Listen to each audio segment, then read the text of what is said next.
Hey everyone, hope you're having a great Sunday evening.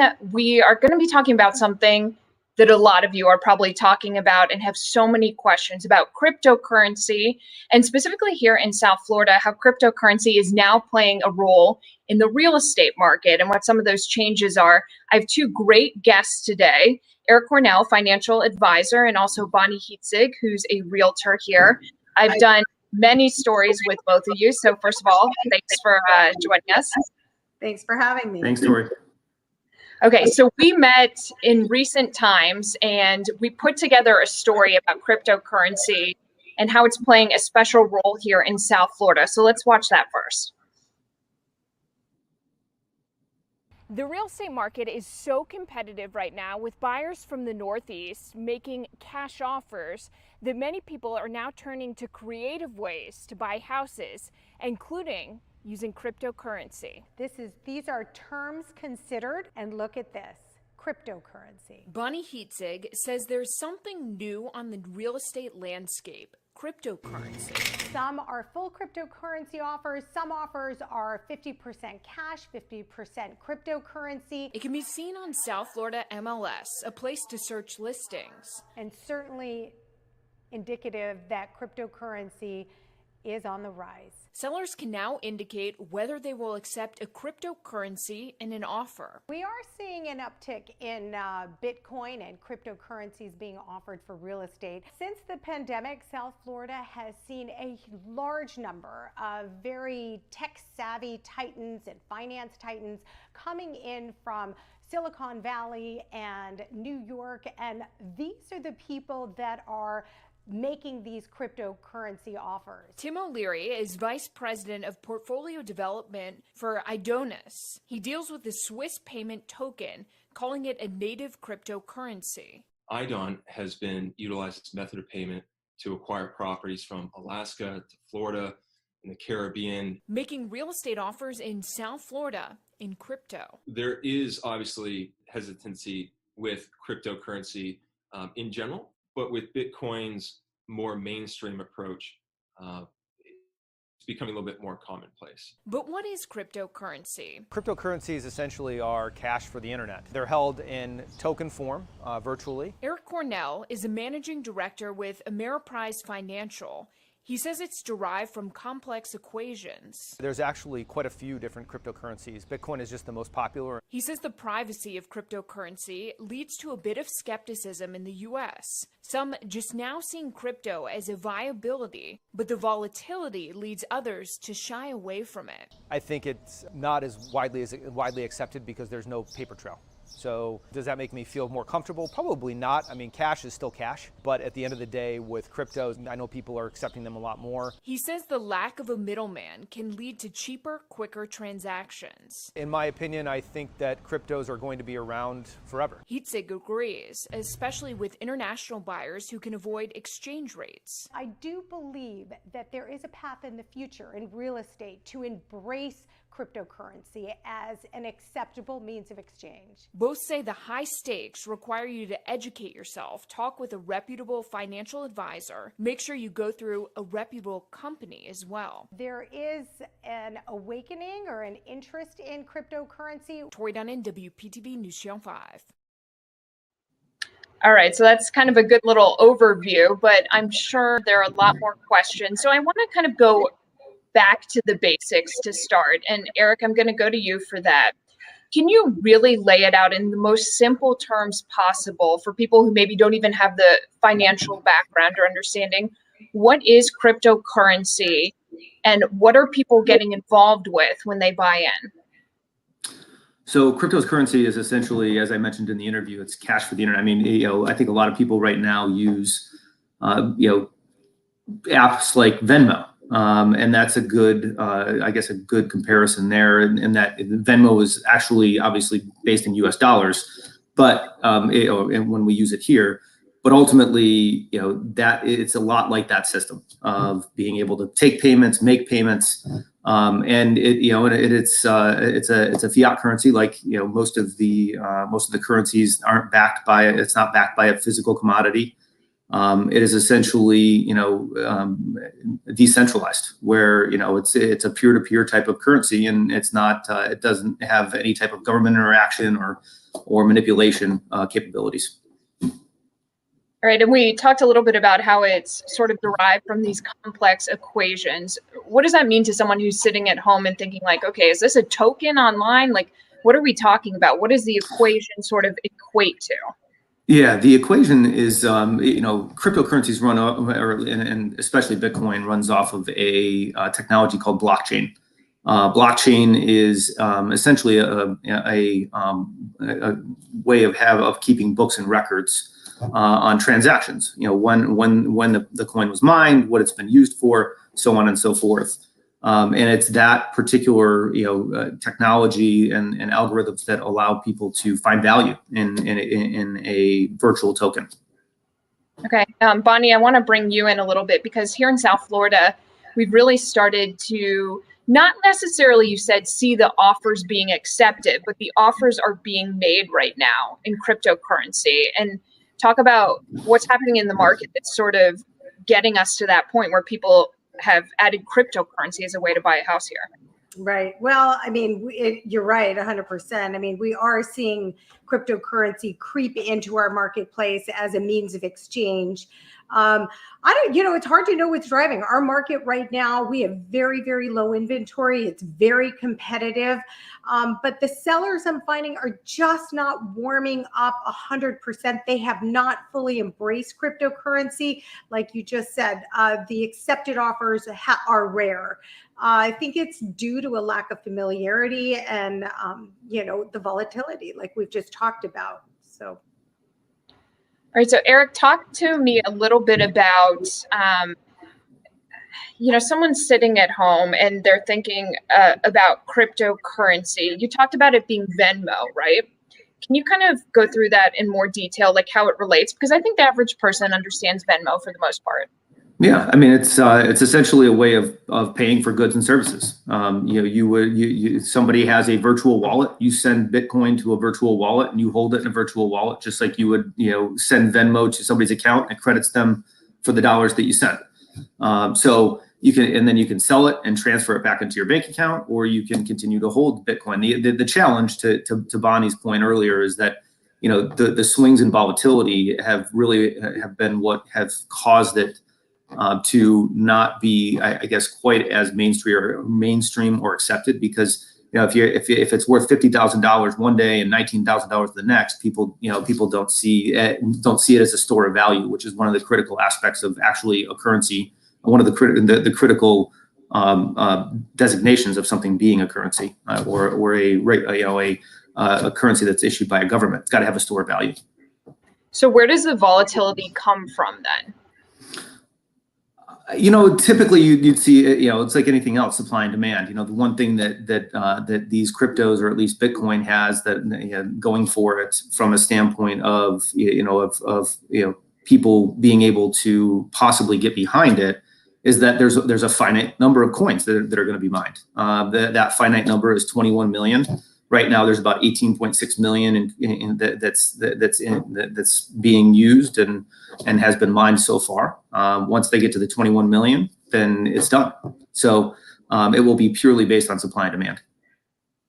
Bonnie, tell me a little bit about those who are making these offers. I mean, Eric, you talked a little bit about it as well. It's sort of international buyers, because they can kind of avoid some of these exchange rates, but also you talked about different geographical areas of the US where maybe they're more comfortable with crypto. Right. They're, the people making these offers generally, I'm finding, are tech savvy investors who have capitalized on the surge of cryptocurrency. And so now they're very comfortable in the world of cryptocurrency. So they are making these offers. Also, we're seeing a huge inflow of people from California, from even Silicon Valley. We're seeing some big finance titans coming from New York. And these folks are also just a lot more familiar and very comfortable with cryptocurrency. And so these are the people that are making offers on the properties that I'm seeing here in the luxury market. Tell me a little bit about the South Florida MLS and what's popped up now. Crypto, right?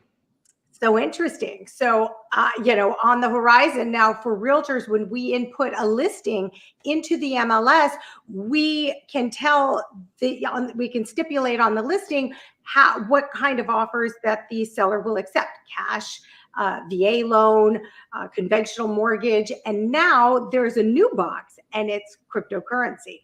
So we're seeing here cryptocurrency on the rise. I mean, it is relevant. I don't think we can hide from it anymore. It is relevant. And you both kind of mentioned that crypto is here to stay. Either one of you want to elaborate on that for me? Well, Eric, I I'll mean, let you do that. yeah, ultimately it's just it's become popular enough where I think that people are going to rely on it for those purposes that we mentioned earlier, which are, quick transactions, low transaction costs, the ability to avoid, really avoid inflation from a currency exchange rate perspective. So there's just going to continue to be a development on that level until if the people that are tech savvy, when they get into it, the one issue the challenging aspect is quantum computing.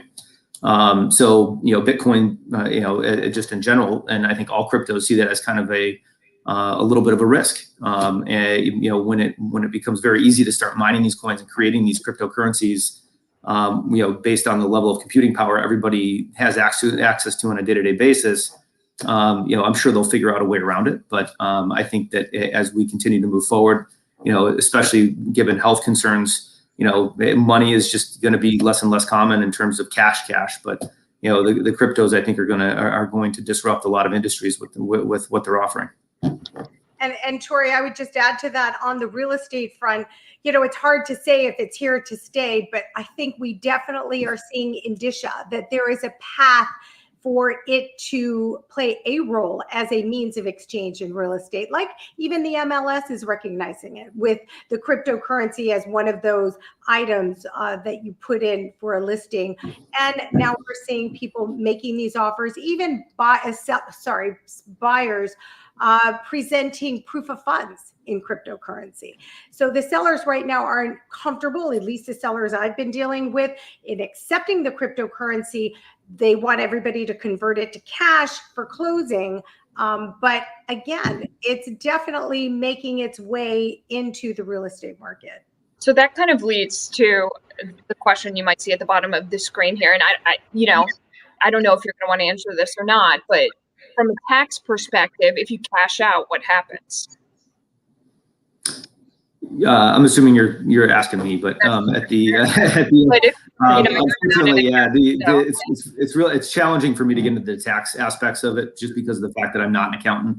Right. The reality though is that I guess it's how honest do you want to be, and because there's no people aren't getting 1099s for crypto. I mean, so. Or at least not that I've seen. So, if you want to report it, you report it. I mean, I honestly, I'm not sure if the IRS has the ability to track it at this point. But again, that would be a better question for an accountant. Yeah, I figured that's an accountant question more, but we wanted to try to answer that. So, one thing you talked about is it's kind of two-part, right? It cuts out the middleman. So from a real estate perspective, Bonnie, does that speed things up? And then Eric, what does that mean in terms of cutting out the kind of like a check on things? Or is there no way to, check what's happening? Well, on the real estate front, I could say, cutting out the middleman, I guess, cutting out the bank, that would make it more fluid. But I think the sellers need to have a very comfortable sense that if they accept an offer in cryptocurrency, it's not going to be a materially different number, certainly not lower than what they have accepted. So again, we've got some work to do just to stabilize the cryptocurrency and the seller's perspective of, the value of what that is. But I guess it would be more akin to a cash offer when you speak in terms of eliminating that middle person or eliminating a lender. Okay. Yeah, I would agree. I would agree with Bonnie, and ultimately, the elimination of the middleman, I think, is more so for quickness of transaction. So just because it can be transacted 24 hours a day, at a moment's notice, right? So it just comes down to when you think about it from a perspective of eliminating the middleman. Is there a way to you can verify the bitcoins? That's the blockchain technology that I was referring to earlier, and they're very, very difficult to counterfeit or double spend. But I haven't seen a situation where the IRS has the capability of tracking. But again, that's a better accountant question than me.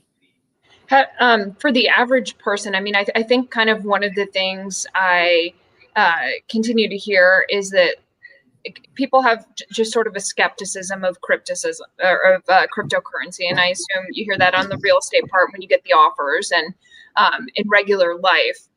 What do you suggest for them to learn about cryptocurrency, and if they are going to start using it in real estate deals and things like that? Is it go through someone specific, etc.? Is that one for me too? Both of you. Both of you. Okay.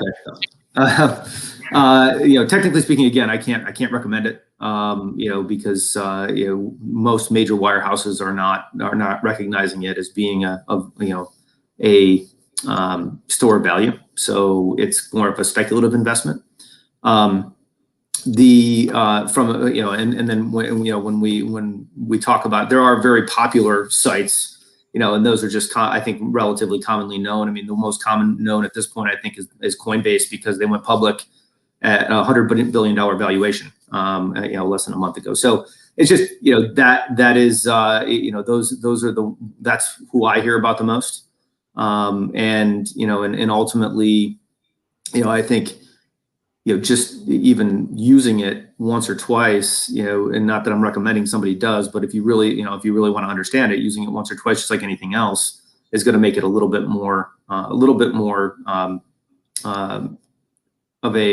an option to be able to understand how it works. You have to use it to actually understand it. Yeah.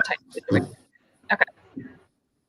I would say on the real estate front, I mean, I just advise my sellers, because I am an authority in luxury real estate and definitely not in cryptocurrency, but to talk to their financial advisors and see if it is something that they're comfortable with. And if so, I mean, I'm happy to facilitate that transaction just as I would a cash or a finance deal. I just think there's a big learning curve. I mean, it's very tech based, and the average person, just like you're trying, Tori, right now, it's just to help people understand this whole cryptocurrency and what it's about, and to make it more commonplace. People have to understand, I think, a lot more. Right. Yeah.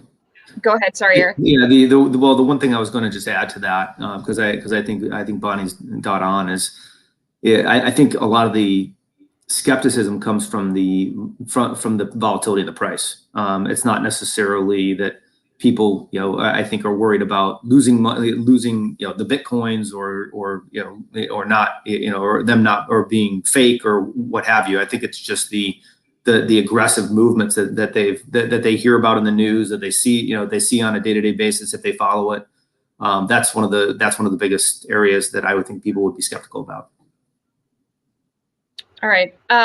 We've covered a lot, unless there is something you guys think we missed in terms of cryptocurrency, just information that people need to know. Are you guys good? I'm good. I think, as just personally, I look forward to learning more about it. I think it is really exciting. It sounds like a lot of people already know a lot about it. So I almost feel like I'm on the back end of that. But I too want to learn more about it and see if personally I could be comfortable in dealing with cryptocurrency. I actually have one more quick question for you, Bonnie.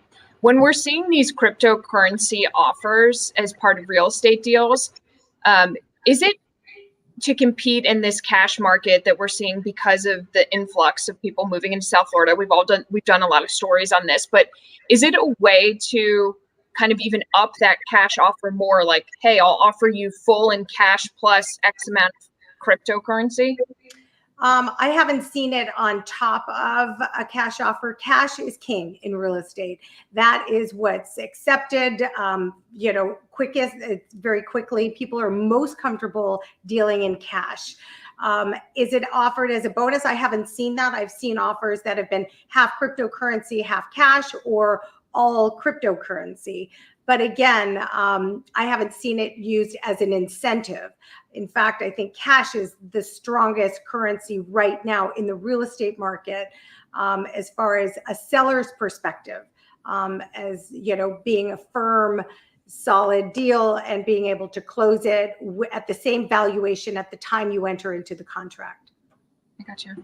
All right, Eric, any parting words before we head out? I'm sure people will continue to ask questions if the video kind of lives on our Facebook page. Yeah, no, I just, again, I think it comes back to just trying to get familiar with it and understanding it. There's tons of information out on the internet.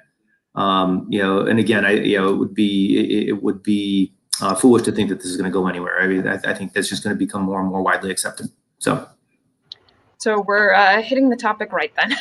There's a lot of questions about it. Thank you all for tuning in. And Eric and Bonnie, thanks so much for spending 20, 30 minutes out of your Sunday evening. Go back to what you were doing. Thank you, guys. Thanks a lot. Okay.